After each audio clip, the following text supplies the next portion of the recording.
Ühistransport muutub pidevalt mugavamaks ja nüüd on jälle üks samm edasi liigutud. Nimelt 20 Tallinna trammis on nüüdsest Wi-Fi leviala, mille alla laadimiskiirus on 100 megabitti sekundis. Me oleme väga palju teinud küsitlusi ja üheks ootuseks oli olnud, et võiks olla tasuta Wi-Fi ühistranspordis. Ja seal tekiski mõte, et testida kõigepealt seda uute trammide pealt, uute kahvide pealt, mis on 20 tükki.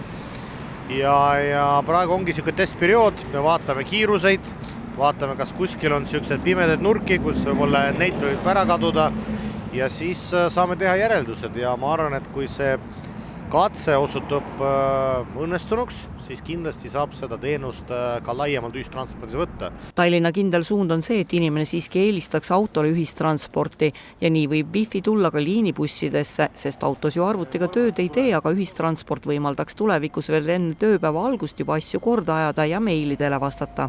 Ma arvan, et trammi see Wi-Fi tuli selleks, et jääda. Pigem testperiood on laiemalt, et mis järeldusi me teeme nagu laiema Wi-Fi kasutamise osas.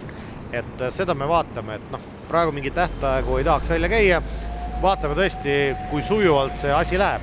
Kui läheb sujuvamaks, siis kindlasti see on suur argument selleks, et näiteks uute busside tulekuks me juba saaksime ka bussidesse sarnase võimaluse sisse panema. Sest kõik on suunatud sellele, et tänapäeva ühistransport ei oleks ainult transpordivahend, vaid oleks mugav koht, kus saaks peale sõitudega muude asjadega toimetada.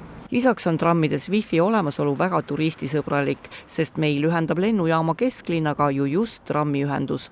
Turist saab juba lennujaamast teel kesklinna oma info kätte, et kus mis siin Tallinnas asub.